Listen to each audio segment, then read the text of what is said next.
Trump safe after shots fired at golf course in apparent assassination attempt, what to know.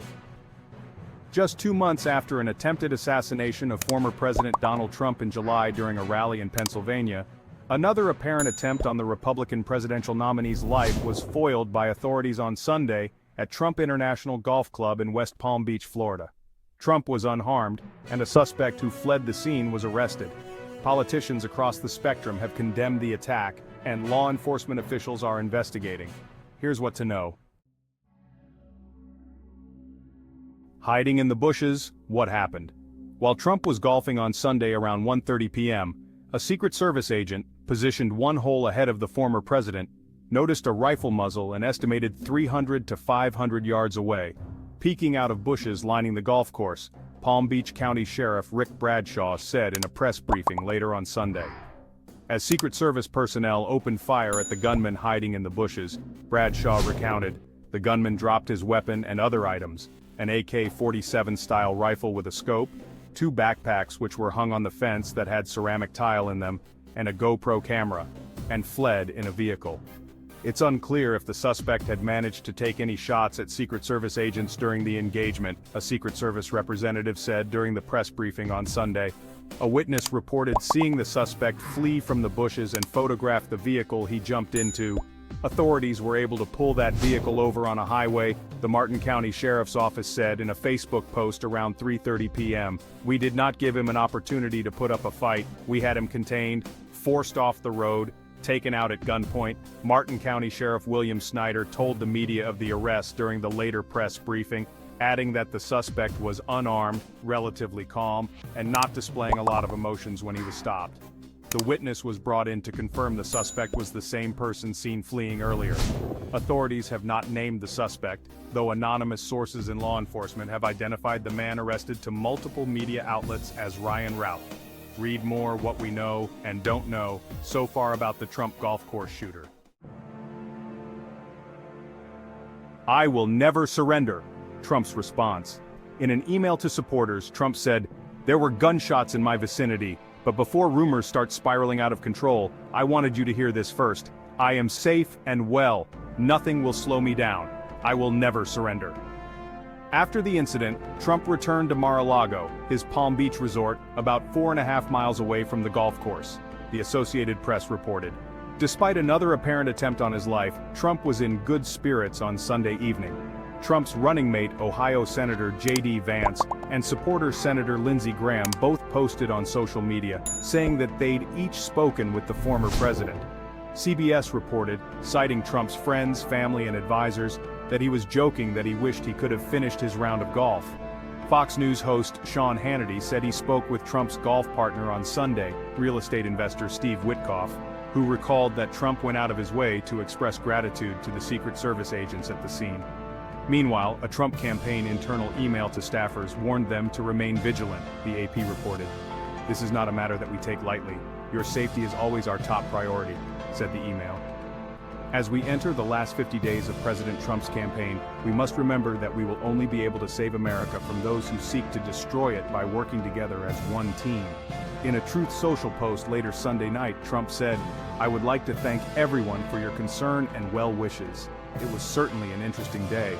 Most importantly, I want to thank the U.S. Secret Service, Sheriff Rick Bradshaw, and his Office of Brave and Dedicated Patriots, and all of law enforcement, for the incredible job done today at Trump International in keeping me, as the 45th President of the United States and the Republican nominee in the upcoming presidential election, safe. The job done was absolutely outstanding. I am very proud to be an American. No leader in American history has endured more attacks and remained so strong and resilient, House Speaker Representative Mike Johnson posted on X. He is unstoppable. Hannity, who described Sunday's incident as a security failure again, said on air that he spoke to Trump's son Eric, who had told him, how many more lives does my father have here? He can only dodge so many bullets. People deserve the truth. Ongoing investigations. Secret Service spokesperson Anthony Guglielmi posted on X on Sunday afternoon, added to his schedule at the last minute, CNN reported, raising questions about how the shooter may have prepared for the attack. CNN also reported, citing a source in law enforcement, that the FBI has launched a global investigation after the arrested suspect's online activity involved platforms headquartered outside the U.S., though no co-conspirators have been identified. Florida Governor Ron DeSantis posted on X that the state would conduct a separate investigation into the incident.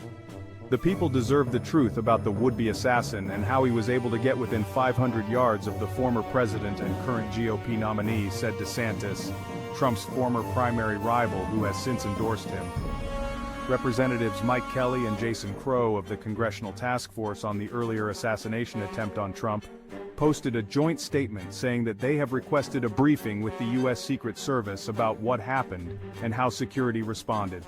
They said they are grateful Trump was unharmed, but remain deeply concerned about political violence and condemn it in all of its forms, and will share updates as we learn more. In a statement, Representative Nick Langworthy urged Biden to issue President Trump the same security levels afforded to a sitting president to ensure his safety. Bradshaw, the Palm Beach County Sheriff, had said during the Sunday press briefing that a reason the entire perimeter of the golf course had not been secured was because Trump had not been accorded the same level of protection as a sitting president, and that security is limited to the areas that the Secret Service deems possible. Violence has no place. Democrats, world leaders, and celebrities react. President Joe Biden, in a White House statement, commended Secret Service and law enforcement, said he was relieved that Trump is safe, and reiterated that there is no place for political violence or for any violence ever in our country. He added, I have directed my team to continue to ensure that Secret Service has every resource, capability, and protective measure necessary to ensure the former president's continued safety. Democratic nominee Vice President Kamala Harris and her running mate Minnesota Governor Tim Walz each posted on X that they were glad Trump is safe and that violence has no place in the U.S. It's not who we are as a nation, Walz said. Political violence has no place in a civilized society, House Democratic leader Hakeem Jeffries said in a statement. The alleged perpetrator, he added, should be prosecuted to the full extent of the law. Representative Jared Moskowitz, a member of the Congressional Task Force on the July assassination attempt on Trump, told CNN that he was very concerned about the Secret Service's ability to keep the former president safe in outdoor environments, and that Americans should also be concerned about how a second individual, clearly disturbed, was able to get this close to the former president with a weapon.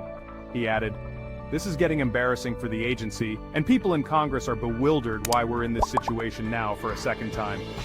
Outside the U.S., Israeli Prime Minister Benjamin Netanyahu posted on X that while he was relieved that the assassination attempt on Trump had failed, we should not rely on luck.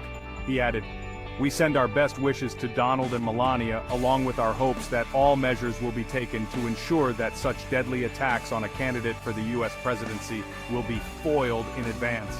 Mexican President-elect Claudia Sheinbaum and outgoing President Andrés Manuel López Obrador both issued statements on social media condemning the attack against Trump. Peace must always guide democratic processes, said Sheinbaum. In a since-deleted post on X, Elon Musk, who endorsed Trump shortly after the former president survived the earlier attempt on his life in July, wrote, and no one is even trying to assassinate Biden or Kamala. A man was arrested in Florida in July for threatening to kill Biden, and a man was arrested in Virginia in August for threatening to kill Harris. The tech billionaire has continued to reply to posts on X expressing support for Trump and blaming Democrats' rhetoric for the violence targeting him. Comedian Jon Stewart, while backstage at the Emmy Awards on Sunday night, said that one thing he and his Daily Show colleagues try to do is not feel as though we are under the spotlight of making some profound statement about the moment. I don't know that we can. Though he did offer his wry advice, I think the one rule maybe we could all benefit from in terms of engagement is no shooting. No matter how mad you are, no matter who you don't like, who you hate, I believe instituting a no shooting policy would be the way to take things down a notch.